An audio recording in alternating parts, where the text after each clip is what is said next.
داستان بهرام و گنبد سبز. روز دوشنبه بهرام قصد گنبد سبز کرد و چتر سبز برکشید و سبز پوشید و به سوی بانوی سبز پوش خود نازپری روانه شد. چون در این باغ سبز تفرجی نمود، از بانوی خانه افسانه‌ای درخواست کرد و او پس از مدح و ستایش شهریار چشمه قند کلام را گشود که در روزگاران دور در ولایت روم مردی بود عزیز و خوشدل و نیکخواه و پرهیزگار. هرچه از هنر میباید در وجود او موجود بود و مردمان او را عزیز می داشتند و بشر پرهیزگار می نامیدنش. چرا که در دوری از شهوات و دانستن معنای حلال و پرهیزگاری نمونه دوران بود. از قضا روزی از روزها از کوچه خلوت گذر کرد.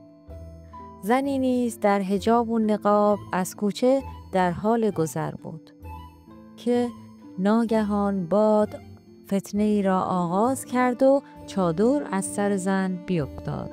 ابر سیاه از مقابل روی ماه کنار رفت و صورتی پدیدار شد در کمال زیبایی، مست از کرشمه، آنچنان که 100 توبه می شکست و پرهیز بر باد می داد. سپید رو و گلگون روی، چشم نیمه باز و خوابالود و زلف پیچ در پیچ و عنبرافشانش ره 100 دین و دل می زد. هیچ دل را جای شکیب از چنان جمالی نمی ماند. چون بوش آن آهوی خوشخرام بدید حال خود ندانست و از سر مستی و بی خودی فریادی کوتاه از سینه برآورد. زن چون این آواز شنید چادر و روپوش را به خود پیچید و از نظر دور شد. بوش را یارای حرکت نبود.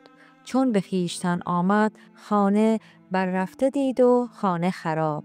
آن زن را شوهری بود و خواستنش حرام.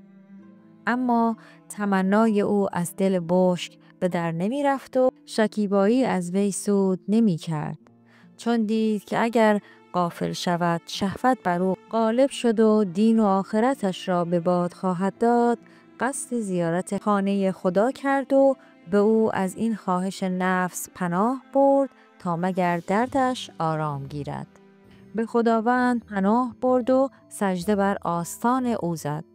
بارگاه او را زیارت کرد و آنگه راه بازگشت پیش گرفت. در راه بازگشت با مردی همسفر شد به غایت بدخواهی و بددلی و غرور و تکبر که از هر حدیثی 1000 نکته و ایراد می گرفت و زبان طعن و گزیدن می گشود و خود را نادره گفتار و عاقل و دانای همه فن می دانست.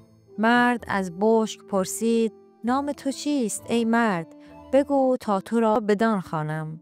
بشک پاسخش داد و نامش بگفت. مرد زبان به تن گشود که بشری تو ننگ آدمی هستی و اسمت آدمی معنادار. نام من ملیخاست، امام عالمیان، دانای همه علمی، کس را یارای همسنگ من نباشد. این منم که از همه دانشی سررشته دارم.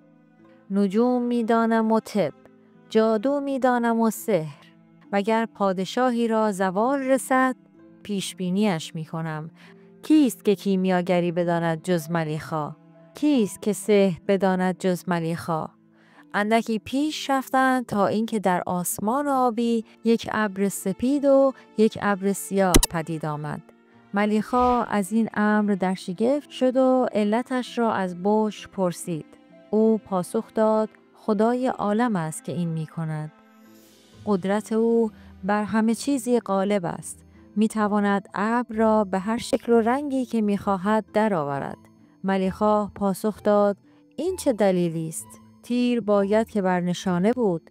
پاسخ سوال این است که ابر تیره دود سوخته و بی آب است و ابر سفید نم و رطوبت. خدای خواسته هم شد دلیل. اندکی دیگر پیش رفتند و کوهی دیدم بزرگ و کوهی کوچک. ملیخا علت آن را از بشک پرسید و او پاسخ داد: خدای است گرداننده آسمان و زمین. گر او بخواهد به هر گونه‌ای خلقت می کند که اوست خلاقی عظیم. ملیخا بانگ بر سر او زد که نقش تا چند بر قلم می زنی؟ تو نمیدانی و جاهلی. کوه کوچک را سیل‌های سهمگین بدین روز انداخته و کوه بزرگ از آفت سیل در امان بوده. بوش چون این سخن بشنید او را گفت اگر من از ره حجت و دلیل وارد نمی شوم بدین معنا نیست که دلیل نمیدانم و جاهلم، بلکه این است که علم خود را در برابر علم ایزد یگانه پست می دانم و فضولی در کار او نمی کنم. زین پس نیز هیچ یک از سوالات تو را پاسخ نخواهم داد.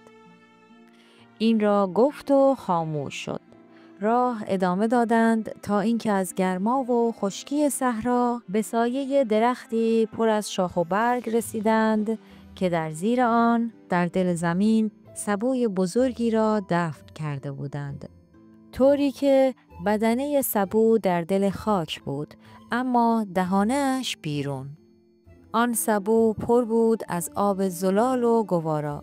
هر دو از آب نوشیدند و رفع آتش کردند.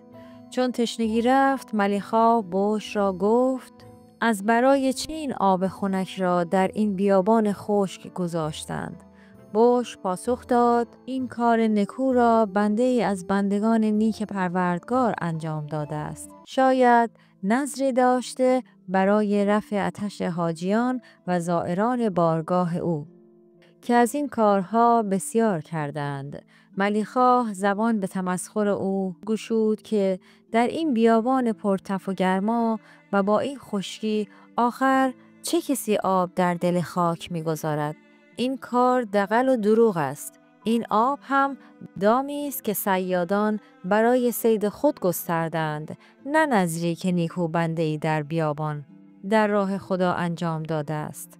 بوش پاسخ داد هر کس از آینه چشم خیش دنیا را می‌بیند. تو خود این چنینی و این چنین در حق خلق خدا می‌اندیشی که دغل در آنها که نه در وجود توست.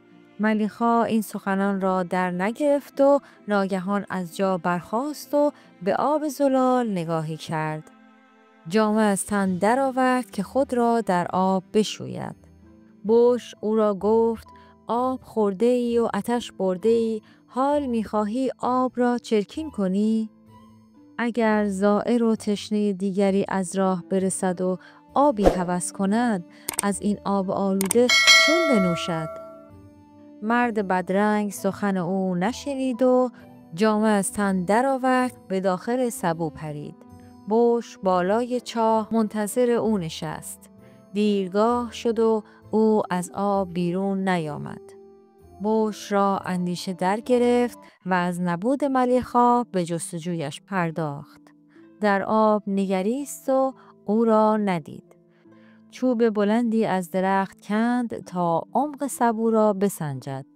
ناگهان دریافت که آن سبو نه سبو، چاهی بود عمیق و پر آب که دام هلاک ملیخای خودرأی گشته بود.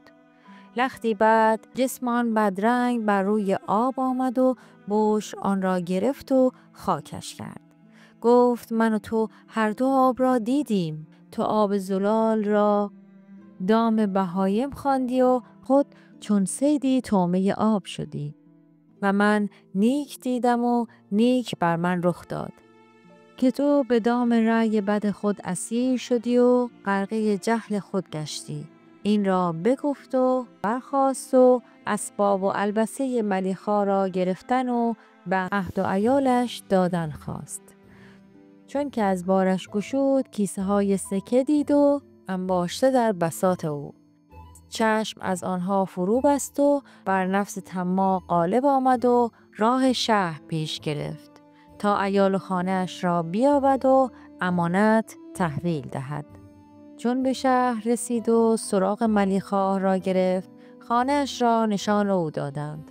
سرایی چون قصر. به در خانه رفت و به خدمت عیال او رسید و داستان بدرأیی شوهر را بگفت و قصه هلاکش. سپس سکه های طلا پیش روی زن نهاد و امانت را به صاحبش بازگرداند. زن چون این صداقت او را دید، در پس پرده اشک از چشم ریخت و او را هزاران آفرین بر حلال زادگیش گفت و جوانمردیش را ستود که کند هرگز این جوانمردی که تو در حق بیکسان کردی. این تویی این چنین درست کار. و آن ملیخای خودرأی جفاپیشه بود که هرگز کاری جز ستمکاری و ظلم و دغل نمی کرد و راستی نمی گفت و جورهای فراوان بر مردم این شهر و بر اهل و عیال خود می کرد. و جز فریب پیشه دیگرش نبود. سالهاست که من از او در رنجم و جز بدی از او ندیدم. خدای شر او از سر مردم این دیار و من دفع کرده است. زن را جوانمردی بش خوش آمده بود و پنهان دل در محبت او بسته بود. پس پرده از روی خود برداشت تا جمال خود به بش بنماید. در همین هنگام بش در پس آن نقاب سیاه ناگاه همان مهرویی را دید که اول روز در کوچه و بازار دیده بود. در آن کوی دیده بود و به آتش مهرش سوخته بود. آن روز از آن حرام چشم پوشیده بود و اینک حلالی به این زیبایی خود را به همسری او عرضه کرده بود. پس به شرط کامل با او جفت گشت و از ظلم ملیخا نجاتش داد و سالیان سال در کنار هم به خوشدلی و خوشکامی زیستند. بانوی گنبد سبز چون قصه به دینجا رسید لب از سخن فرو بست. قصه چون گفت ماه بزمارای شه در آغوش خیش کردش جای. دوستان عزیز، از اینکه باز هم ما رو تا آخر این داستان همراهی کردید از شما بسیار سپاسگزارم. مثل همیشه ما رو با لایک و نظرات زیباتون همراهی کنید و برای حمایت از کانال ما رو سابسکرایب و به دوستان خودتون معرفی کنید. تا درودی دیگر، بدرود.